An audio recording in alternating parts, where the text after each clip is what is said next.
자, 우리 하나님 말씀 창세기 35장 1절로 2절 말씀입니다.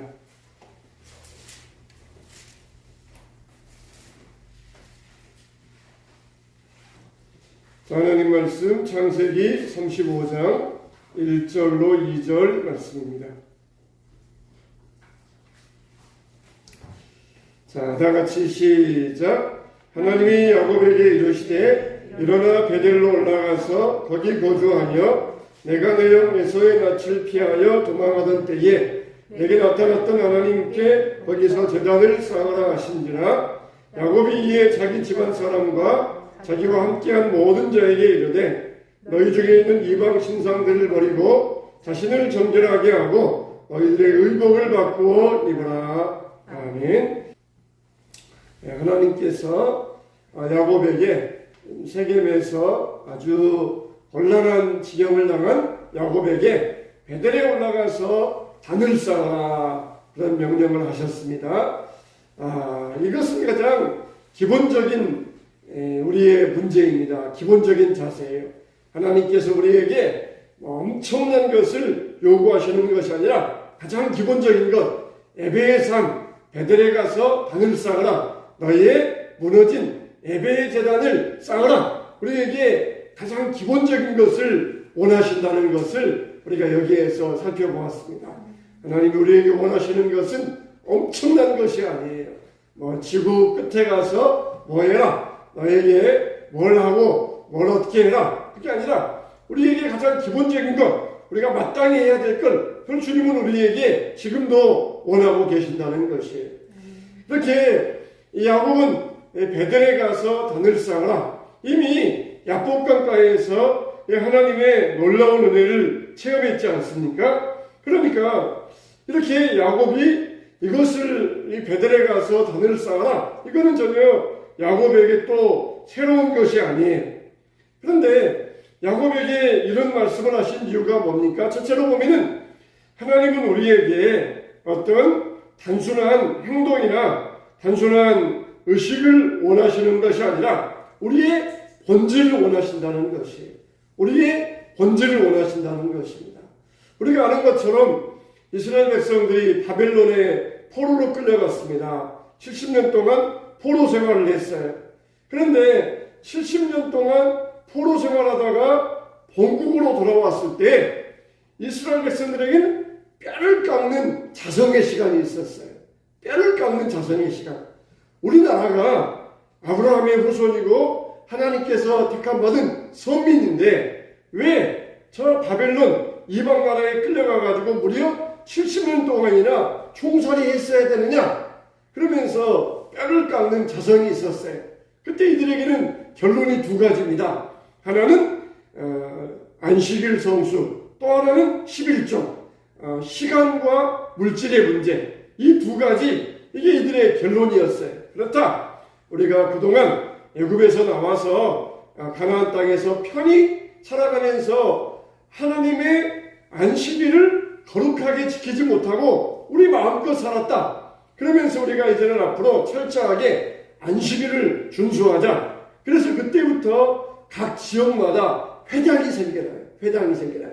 바벨론 포로로 잡혀가기 전에는 지역마다 회당이라는 게 없었습니다. 예수님도 안식일에 나사렛 회당에 들어가셔서 말씀을 전하시잖아요. 그게 언제부터냐? 바벨론 포로에 끌려와가지고 돌아온 다음부터 회당이 지역마다 생기기 시작했어요. 그 전에는 예배드릴 예배는 1년에 두세 차례 예루살렘에서 저 시골에서 예루살렘까지 올라가야 돼요. 그러면 얼마나 번거롭습니까? 거리가 머니까 가다가 말다가, 그러면서 안식일을 제대로 지키지 못했어요. 이제부터는 우리가 철저하게 안식일 준수하자. 그래가지고는 지역마다 마을마다 회당을 만들어서 거기에서 안식일에 모여가지고 말씀 듣고 그런 시간을 가졌습니다. 또 하나는 뭐냐? 11조예요. 11조. 역시 성전이 멀다 보니까 못 가면은 그냥 11조 떼먹는 것이에요. 교회 안 가면은 그날 11조 그냥 안 내버리는 것입니다. 근데 11조 드려야 된다. 우리의 시간에 11조 안식일 드리는 것처럼 물질의 11조, 이건 철저하게 하나님의 것이다. 이걸 떼먹지 말자. 말라기서에 너희들이 내 것을 도둑질하고도 우리가 무엇을 도둑질하였나이까? 그렇게 하나님께 이야기했었는데 그동안 우리가 11조를 잘 못했었다. 하다가 말다가 성전에 가면 하고 안 가면 말고 그런 식으로 우리가 살아왔었다. 이제는 그래서는 안 된다. 철저히 11조 하자. 그런 뼈를 깎는 자성을 통하여서 이 두 가지를 하게 되었어요. 그런데 점점 이것도 어떻게 됩니까? 껍질만 남습니다. 뼈를 깎는 자성이 있었으면 정말 그대로 그 뜨거운 마음을 가지고 하나님 앞에 안식일을 준수하고 11조 드려야 되는데 점점 알맹이는 싹 빠져나가 버리고 껍질만 남아버린 거예요. 껍질만 남아버린 것이. 참 우리가 그런 삶을 살면 안 되잖아요. 여러분 요리하시는 분들이니까 아는 것처럼 우리가 꽃게를 잡아서 집에 가져오면은 싱싱하잖아요. 근데 항상 파는 사람들이 말합니다. 이걸 놔두면은 꽃게가 자기 스스로의 살을 파먹는데요. 그래가지고 먹을 게 없으면은 자기 살을 파먹어가지고 나중에는 껍질만 남는다 그래요. 그러니까 우리 신앙생활이 그런 생활이 돼요. 어떻게 됩니까? 우리는 계속해서 외부에서 공급을 받아야 돼요. 하나님의 은혜의 공급을 받아야 됩니다. 근데 공급받지 못하니까 어떻습니까? 스스로 자기 안에 있는 것을 깎아먹으면서 살아요. 옛날 과거의 것, 옛날의 것, 옛날 들었던 것, 옛날에 받았던 것, 그걸 깎아먹으면서 살면은 이게 점점 없어지고 맙니다. 겉으로 보기에는 멀쩡한데 속은 다 깎아먹어가지고 속은 텅 빈 상태가 되고 말아요. 계속해서 말씀을 듣고 은혜 받고 공급받고 그래야 되는데 공급받지 못하니까 스스로 자기 살을 깎아먹는 자가 되고 마는 것이에요. 그러니까 우리가 하나님 앞에서 예배 생활하는 것 얼마나 중요합니까? 말씀으로 공급받는 것 얼마나 중요합니까? 우리가 그렇지 못하면 스스로 자기 살을 깎아먹는 것이 자기 영적인 생활을 깎아먹고 있는 것이. 그래서 이렇게 이스라엘 백성들이 스스로 하나님 앞에서 뼈를 깎는 자성이 있었지만 결국에는 껍데기밖에 안 남는 그런 생활로 돌아가고 있었어요. 하나님께서 야곱에게 베델에 올라가서 단을 쌓아라. 그건 뭡니까? 외적으로 행동과 외적으로 의식과 그렇게 그것만 원하는 것이 아니라 본질적인 것을 원하시는 거예요. 본질적인 것. 거기 와서 내가 너를 만나주고 내가 너에게 공급해 주겠다. 내가 너에게 함께하고 네가 필요가 내가 주겠다. 그러면 너는 그것을 받아서 먹고 그걸로 힘을 내서 살아라. 그렇게 말씀하시는 거예요. 그냥 밥상머리는 왔어요. 밥상머리는 왔어요. 밥맛이 없는데 엄마 아빠가 밥 먹으라 그러니까 마지못해서 밥상머리는 앉았어요. 근데 밥상머리는 앉았는데 젓가락도 뜨지 아니하고 숟가락도 뜨지 아니하고 그냥 뚜적뚜적만 하다가 떠버립니다. 그러면 어떻습니까? 맛있게 차려준 밥을 공급받지 못하는 것이에요. 밥 먹으라 했으니까 밥상머리에 왔잖아요. 그래서 나는 밥상머리에 왔으니까 나는 이걸로 끝입니다 하고는 가버리는 것과 마찬가지예요. 왔으면은 먹어야 되잖아요. 하나님의 잔치자리에 와라. 하나님께서 다 초청하셨어요. 내가 왔어요. 잔치자리에 왔습니다. 그러면서 껍데기만 왔다가 그곳에서 공급받고 맛있게 먹고 가야 되는데 먹지는 않고 가버리면은 아무 소용이 없는 것이에요. 베델에 올라와서 단을 쌓아라. 내가 너에게 공급해 주겠다. 내가 너의 목마름을 채워주겠다. 내가 너의 삶을 충분하게 넉넉하게 넘치게 하여 주겠다. 그런 말씀인데 그거를 알지 못하고 있었던 것이 그냥 의식적으로만 행동으로만 하고 끝나고 말았던 것입니다. 그래서 세겜에 올라와서 정말 너의 죄를 다 씻고 그리고 너의 죄악된 상태를 내 앞에서 다 뒤집어 엎어서 새롭게 하는 것, 그걸 하나님께서는 베델에 올라가서 단을 쌓아라 그렇게 말씀하셨던 것입니다. 우리가 정말 하나님 말씀을 어떻게 해야 됩니까? 항상 이렇게 들어야 돼요. 하나님을 섬겨라, 봉사하라. 그랬을 때에 그에 합당한 우리의 영혼의 상태가 없이 그냥 외적으로 어떤 행동을 했다 그래서 그걸로 우리가 만족한 상태, 그걸로 우리가 끝나는 상태가 되어서는 안 돼요. 하나님은 그걸 원하시는 것이 아니에요. 잔치 차리고 와라, 왔다 갔다, 그걸로 원하시는 것이 아니에요. 공급받고 거기에서 만나고 교제하고 하나님이 다루어 주실 때, 만져주실 때 하나님의 은혜 받고 그런 상태가 되어야 된다는 것입니다. 그래서 야곱은 하나님께서 말씀하실 때 그거를 깨달았어요. 직감적으로 알았어요. 체험적으로 알고 있었고, 그리고 그동안 자기가 얼마나 영적으로 순결하지 못했는가, 그걸 깨우칠 수 있었던 것입니다. 우리가 예수님 믿으면서 하나님의 말씀을 믿을 때에 우리는 그 말씀에 따라서 순종의 능력을 얻어야 됩니다. 순종할 힘이 없는 것은 왜 그래요? 자신이 완전히 무너져 있기 때문에. 야곱이 지금 세겜에 있으면서 완전히 세상과 짝짝꿍되어 있어요. 하나님께서 말씀하셔도 세상에 완전히 빠져 있으니까 완전히 거기에 무너져 있어가지고 순종할 힘을 못 얻는 것이에요. 그런데 디나 사건을 통하여서 뒤통수를 그냥 확 때리니까 그때서 정신이 번쩍 들어가지고 세상을 끊어버릴 수 있었던 것입니다. 우리는 매맞고 돌이키는 자가 아니라 말씀 듣고 돌이키는 자들 되시기를 축원합니다. 정말 우리 매맞고 돌아오면은 맞은 만큼 손해. 세상에 매를 맞으면은 물질 사라지잖아요. 건강에 매를 맞으면은 또 몸이 상하잖아요. 또 자녀들의 매를 맞으면은 또 자녀들이 어려움 당하잖아요. 매 맞고 돌아올 게 아니라 하나님 말씀 듣고 돌아올 수 있어야 됩니다.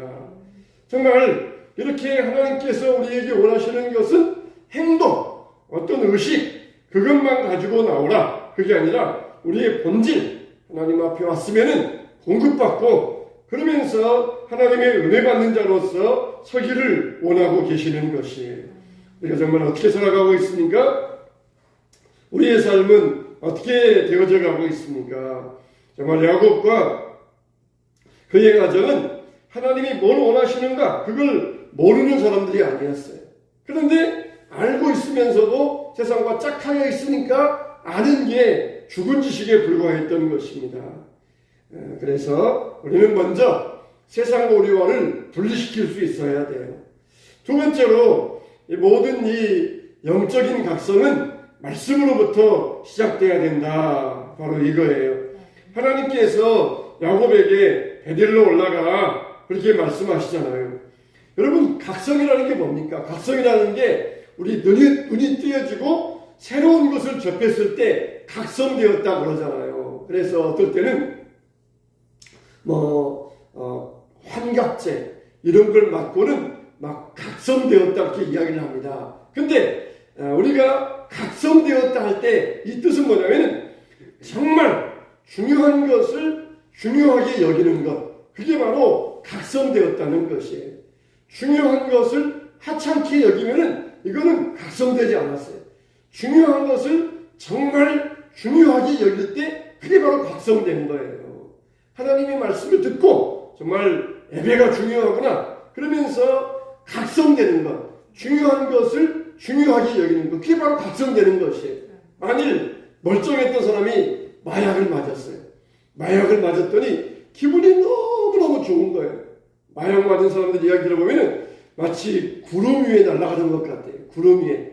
마약 맞았더니 막 몸이 막 각성이 되어가지고 맞아도 아프지도 않고 막 달려가도 피곤하지도 않고 마약 맞았더니 막 몸이 구름 위에 떠 있는 것 같고 야, 이런 색이 있었구나. 내가 각성했다. 그게 말하는 것은 틀린 것이에요. 나쁜 것을 알아놓고 내가 새로운 것을 알았다. 내가 새로운 것을 깨달았다. 내가 각성했다. 그런 경우에는 그 각성했단 말을 쓰면 안 돼요. 각성되었다 이 말은 정말 중요한 것을 중요하게 여기는 것. 그게 바로 각성되었다는 것이에요. 지금 야곱은 자기가 분명히 소원했잖아요. 내가 베델에 올라가서 하나님께 예배드리고 11조 드리겠습니다. 그렇게 약속했었는데 세겜에서 세상살이가 너무 편하니까 거기에 빠져 있었어요. 하나님께서는 야곱을 말씀으로 각성시켜 주십니다. 베델로 올라가서 나를 위하여 제단을 쌓아라. 알겠습니다. 주님 그대로 하겠습니다. 그러면서 그 순간 야곱이 영혼이 각성이 되었던 것이. 그동안 너무 세상이 좋아서 물질이 좋아서 양들이 늘어나고 재물 늘어나고 그거에 푹 빠져 살았는데 이제는 그거는 이제 딸이 어렵다고 보니까 그건 아무것도 아니에요. 너무 하찮은 것들이에요. 자기 전세산과 딸을 바꿀 수 있겠습니까? 바꿀 수가 없어요. 너무 그동안은 재산 불어나는 재미에 살았는데 아무것도 아니에요. 근데 이제 하나님께서 베델에 올라가라 그랬더니 그때 영혼이 각성되어 가지고 내가 그동안 이 소중한 것을 내가 하찮게 여기고 있었구나. 그러면서 비로소 그의 영혼이 각성되기 시작했다는 것이죠. 여러분, 우리의 영혼은 어떻게 살아야 되겠습니까? 정말 중요한 것을 중요하게 여기는 것으로 우리의 영혼이 각성될 수 있어야 돼요. 그전에는 그냥 야곱이 그전에는 이 아들들, 딸들 무럭무럭 잘 자라니까 그냥 내버려둬도 잘 자라는 줄 알았어요.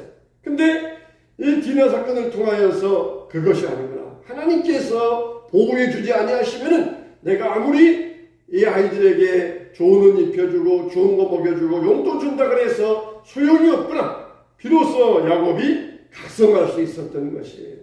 정말 우리 자녀들에게 부모로서 해줄 수 있는 것이 무엇입니까? 먹여주고 입혀주고 돈 주고 그게 아니라 자녀들을 각성시켜 줘야 돼요. 중요한 게 뭐냐? 하나님 앞에 나와서 예배드리고 하나님 섬기는 것이 정말 중요하다. 이걸 깨닫게 하는 것, 이걸 각성시켜 주는 것, 이게 바로 부모의 사명입니다. 그래서 야곱은 비로소 사람들에게 이방 신상을 버리고 옷을 갈아입고 베델로 올라가자 그렇게 이야기할 수 있었던 것이에요. 그래서 우리는 영적으로 소생할 수 있는 길을 찾아갈 수 있어야 됩니다. 세 번째로는 역시 기본으로 돌아가야 돼요. 기본으로 돌아가야 됩니다. 그전에는 야곱이 자기 수하에 있는 가족과 종들이 은밀하게 우상 섬기고 라헬은 자기 아버지 집에서 가져온 드라빔 신상을 몰래 숨겨두고 있고 그걸 알았어요. 처음에는 몰랐지만은 그걸 영원히 몰랐겠습니까? 알았어요. 그렇지만은 그냥 그 상태에서 묵인해 두고 있었습니다. 자기도 영적인 상태가 하나님 앞에서 올바르지 못하니까 남에게 말할 처지가 아니니까 그냥 사람들이 신상을 섬기고 그런 이 상태들을 그냥 묵인하고 그냥 모른 채 하고 넘어가고 있었습니다. 그런데 이제는 하나님 말씀 듣고 우리가 기본으로 돌아가자. 나만 아니라 나만 올바로 섬기는 것이 아니라 우리 온 가족이 그래야 된다. 나는 하나님 섬기겠다. 니들은 뭘 섬기든지 우상 드라빔 그렇게 좋으면은 마음대로 섬기라. 그러지 아니하고 온 가족, 온 수아들 다 믿음의 길로 인도하면서 버리라는 것이에요. 라헬이 어떻게 했습니까? 드라빔을 숨겨올 때 어떻게 합니까? 야곱이 그거 가져온 자를 밝혀내면은 내가 죽이겠습니다. 그렇게 말하잖아요. 그러니까 라헬은 그 드라빔을 가져오면 자기 목숨 건 거예요. 목숨과도 같은 것이에요. 그 드라빔 조그만 신상이 뭐가 그렇게 중요하길래 이 야곱이 죽이겠습니다 할 정도로 목숨과도 바꿀 정도로 그것을 가지고 왔는데 이제는 어떻게 합니까? 버리라는 것이. 버리라. 이걸 버려야 된다는 것이. 아니 내가 목숨 걸고 생명처럼 중요하게 이걸 가져왔는데 어떻게 버립니까? 그러나 이제 정말 중요한 것을 발견하니까 다 쓸모없다. 그것이 너에게 복 주는 게 아니라 그거는 그냥 쓸모없는 그냥 나무 조각에 불과하다. 천 조각에 불과하다. 버려야 된다. 그렇게 과감하게 결단을 요구할 수 있었던 것입니다. 참 소중하게 모아온 금이나 은, 소중하게 모아온 자동차나 집 이런 것들이 얼마나 소중하겠어요. 자녀들에게 하나님 섬겨야 된다 그럴 때 버려라. 그러면은 내가 얼마나 고생해서 이거 마련했는데 이걸 내가 왜 버려야 됩니까? 그럴 때 과연 결단을 명령할 수 있습니까? 그거보다 하나님께서 주시면은 천배 만배 더 주실 수 있다. 네가 두 손에 이 쓸모없는 똥 같은 것을 가지고 쥐고 있으면은 하나님이 어떻게 귀중한 것을 주시겠느냐? 버리고 깨끗이 씻어야만 하나님의 좋은 것을 받을 수 있지 않겠느냐? 그러면서 분명하게 각성시켜 줄 수 있어야 돼요. 이렇게 야곱은 임시적으로나마 이 세겜에 있으면서 추한 상태에 있었지만 이제는 영적으로 각성되면서 모든 사람들을 믿음의 길로 인도할 수 있었고 그의 온 가족이 주님 앞에 나올 수 있었던 것입니다. 하나님은 지금도 우리에게 뭘 원하십니까? 거룩함을 원하십니다. 거룩함을 원하십니다. 거룩한 자로서 구별된 자로서 살기를 원하고 계십니다. 우리에게 정말 중요한 것이 무엇입니까? 이것을 우리가 정말 각성하고 있습니까? 믿음의 결단을 가지고 주님 앞에 나와서 정말 중요한 것을 중요하게 여길 수 있는 각성의 사람들이 되시기를 바랍니다.